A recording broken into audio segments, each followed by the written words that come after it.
Yo, what you lot saying? It's your boy here, and today we've got for you the Formula E Beijing EPrix for you guys, the first round of season 2 of Formula E. So yeah, so let me talk you through some of the changes to Formula E because there have been a lot of changes since season 1. So yeah, let me talk you through. So first off, it is drivetrain. So now teams can adjust the drivetrains. They can make their own drivetrain. They can do whatever they want to the drivetrain now.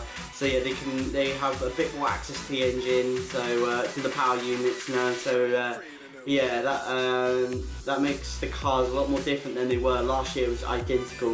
This time it is a whole lot different. So yeah, we could see something like, I don't know, Dragon dominating or a Virgin dominating. I don't know. We could see anything can happen now. You know, we could see a team massively dominating the championship, rather than having multiple winners. So yeah, so that's good.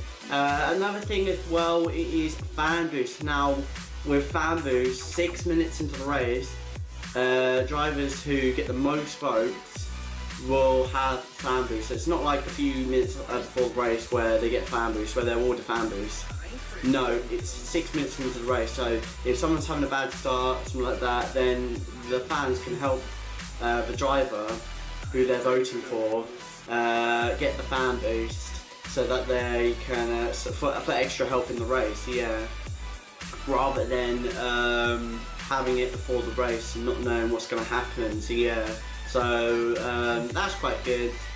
Yeah, I'm on board with that one. So yeah, another thing is the gears. I forgot to mention that. Yeah, gears have now changed. You can actually adjust how many gears you want. So the maximum that the teams have used is 5. The lowest is 1. So yeah, the teams that are running 1, I forgot to know who's running 5. I think it might be Dragon or something like that. I'm not entirely sure. But the teams that I know are running 1 gear is Virgin. I believe it is Ventura or something like that. I'm not entirely sure. Correct me if I'm wrong there, but yeah, I know for sure that DS Virgin has run 1 gear this year. So yeah, and that's another thing. Virgin have got a new manufacturer in the form of DS Citroën. So yeah, that's quite cool. Last year they were running Renault, now they're running Citroën DS. So yeah, that's quite good.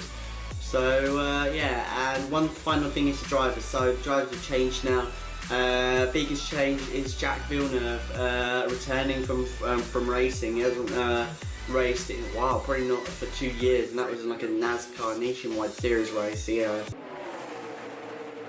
boy, I smell disaster here. Look out! Wow. Oh, he takes her out. Come on.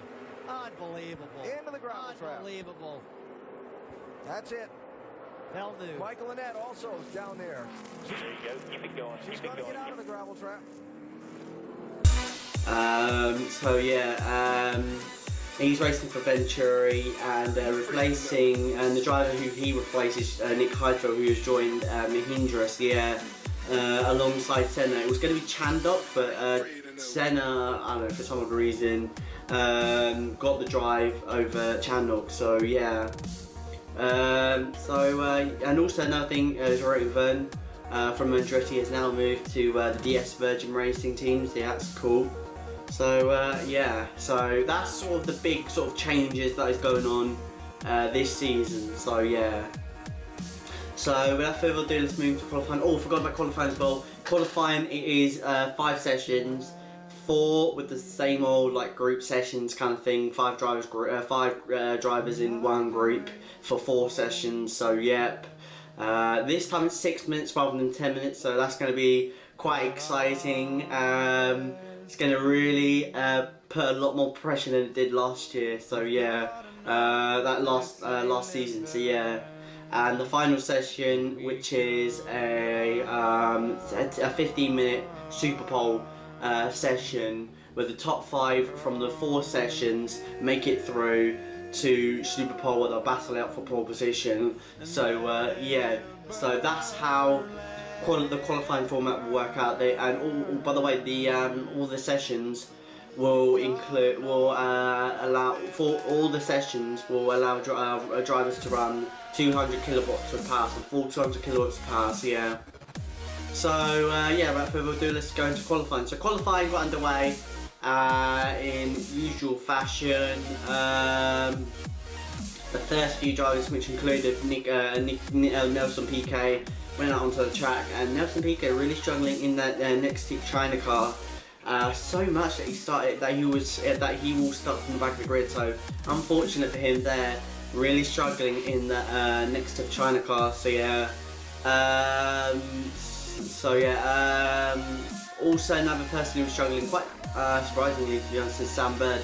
He would qualify 9th place on the grid. So yeah. But don't discount him, to be honest, because he started from 13th and finished in 3rd, so he could be a contender for maybe a podium or something like that, maybe a win. I don't know, we'll have to see on that one.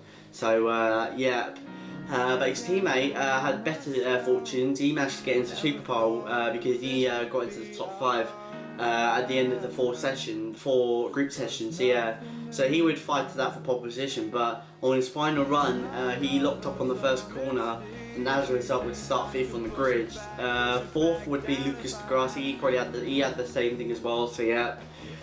So that left the 2 Edam's cars along with Nick Heidfeld. So yeah, Nick pushed hard but couldn't do anything about the 2 Edam's cars. So that meant that the 2 Edam's cars would fight out the pole position, and in the end it was Sebastian Buemi by a few tenths beating Nicolas Prost for pole position.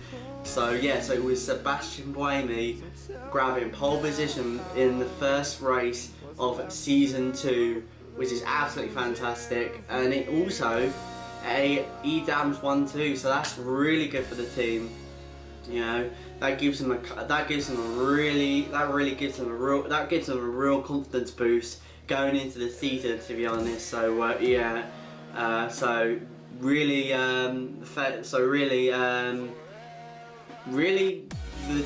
the team that are setting the pace is Renault Edam. So yeah, so moving into the race, it was a good start from Sebastian Buemi, but behind on the inside, Nicolas Prost locked up his brakes, and as a result allowed Nick Heidfeld to go around the outside of him and take 2nd place off Nicolas Prost in the Mahindra car. So yeah.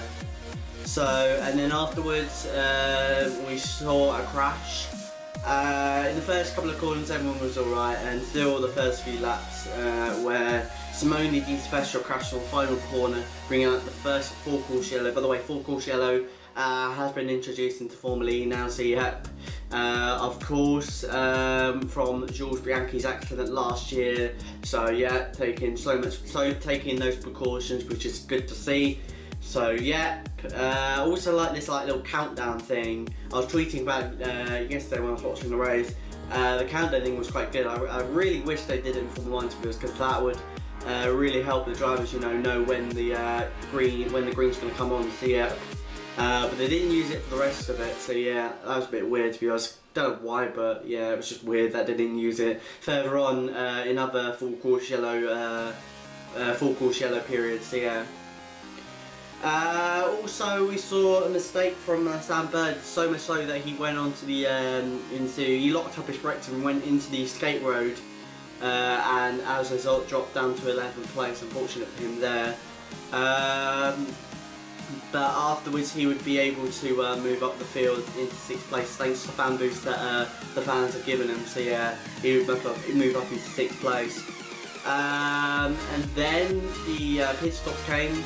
The first pit stops came. Oh, by the way, also Duval, who was on a chart, I think he started 12th, got himself up to 5th, but had a bumpy ride whilst doing that, as he tangled with Troy Fern, and as a result, Duval had to go across the escape road and cut the corner. So yeah, but he didn't let it through. I'm very surprised, to be honest. I know Verne was being a bit out of order by crashing into him there, trying to take him out, but still, you gotta let him through, to be honest. I mean, you gotta let him through, because I think Duval was a little bit ahead, so I don't know why the stewards didn't penalise him for that, because he was kind of ahead, to be honest. So yeah, then the pit stops came, and whilst the pit stops were going on, there was another crash. That was between Villeneuve and Da Costa. both of them crashing into the wall at turn 2, and Villeneuve was able to carry on, but Costa wasn't. So yeah, as a result, Paul Courchello was out. The second Paul Courchello was out. So yeah, and then at the end, something interesting happened.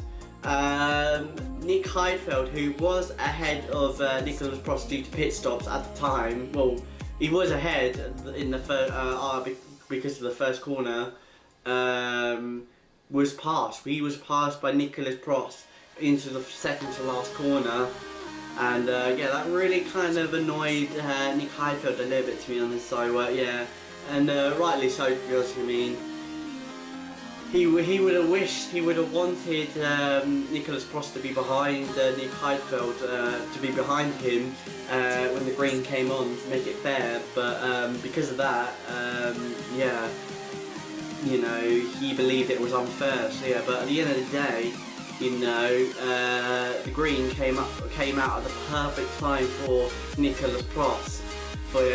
So much so he was able to get by in the inside. So yeah, but I don't think it was an unfair move. I think it was actually a fair move, to be fair, a really good move, a really opportunistic move, I would say. So yeah.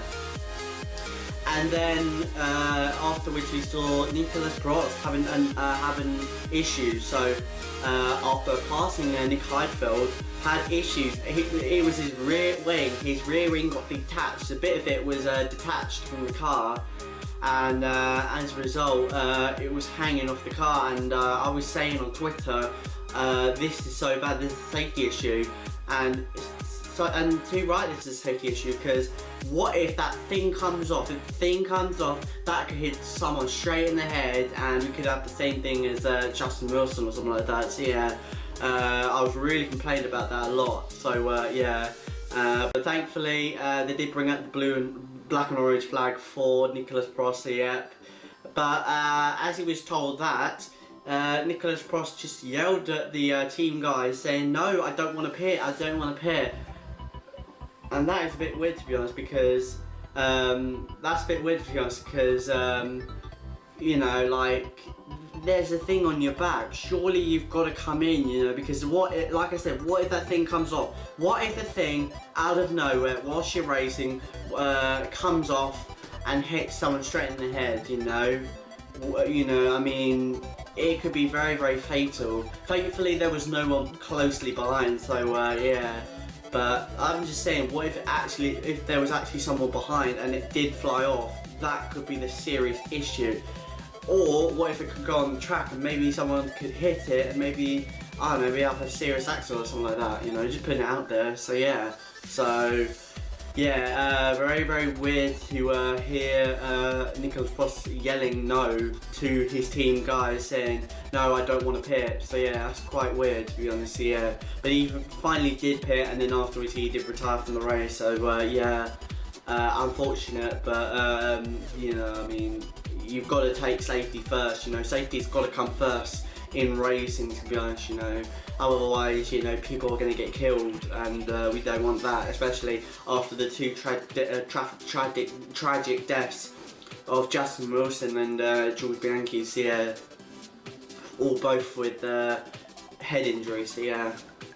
So, and then afterwards, that put Nick Heidfeld up into, well, actually no, it didn't. It actually put him in third, because for some odd reason, Lucas Grassi was able to get ahead of Nick Heidfeld very quietly and move himself up into second place. So yeah, good job by Lucas Grassi there, the driver that could have won the championship. So yeah. And then at the last few laps, we saw the two Dragon cars almost taking each other out. Sarrazin, I think, ran wide, and that allowed Duval to go up the inside, and as a result, they almost putting each other out of the race. Very, very scary scenes there. That's something we don't want to see. You know, two drivers, two teammates taking each other out. I mean, that's just the worst moment ever, especially as you're the driver responsible. So yeah, but thankfully they didn't, so they were able to carry on, and as a result was able to catch up to Nick Heidfeld, who was saving his energy because he didn't have much left in his, he didn't have much power left, so he had to save like crazy. He had to hyper mileage his Mahindra car, so yeah. So that left the final lap with the two dragons really darting and weaving all over the back of the of Nick Heidfeld's car. So yeah. But in the end, it was Sebastian Buemi who took his first win of the season in the E-Dams car. Second place was Lucas de Grassi, a great result. I think he started like fourth on the grid, so a great drive from fourth to second there. So yeah, and third was Nick Heidfeld. He was able to keep the two Dragon cars behind, and yeah, and as a result, Nick Heidfeld on the podium for the first time actually, I think, in the season. Yeah, first time in Formula E and first time in the season. So yeah, a good, so very well done to Nick Heidfeld there. And yeah, very much redemption from last year, because remember last year he could have won the race or could have been on the podium, but then crashed into the wall, and that was the end of his race. So yeah, but this time he is finally on the podium, which is fantastic to see. So yeah, so a fantastic job by the Mahindra of Nick Heidfeld there. So yeah, two Dragon cars, fourth and fifth, good drive by them. So yeah, they were it was a bit hair and scaring when they were getting up the field, but nonetheless good drive by them too. So yeah. So that is it, guys. I hope you guys enjoyed this video. If you did, then hit that like button below, subscribe if you're new, and I'll see you guys next time. Support your boy, I am out. Peace!